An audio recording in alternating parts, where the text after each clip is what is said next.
Hey, what's up, Zach? Not much. How you doing? Good, good. You ready to get yoked? Yes, sir. Yeah, yes, sir. Oh.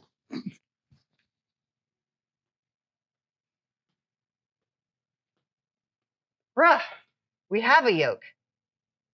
What are you doing? John, you still don't understand how this thing works.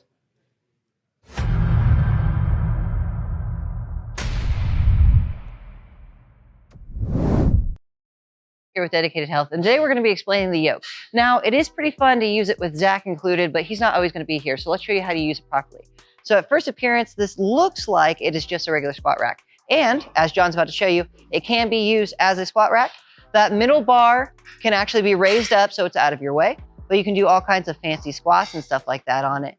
But if you want to use it as a yoke as well, we can demonstrate that. What you want to do is load up the bottom with some weights, or no weights, depending on when you're starting. You can always use no weights. It's okay, that's perfectly fine.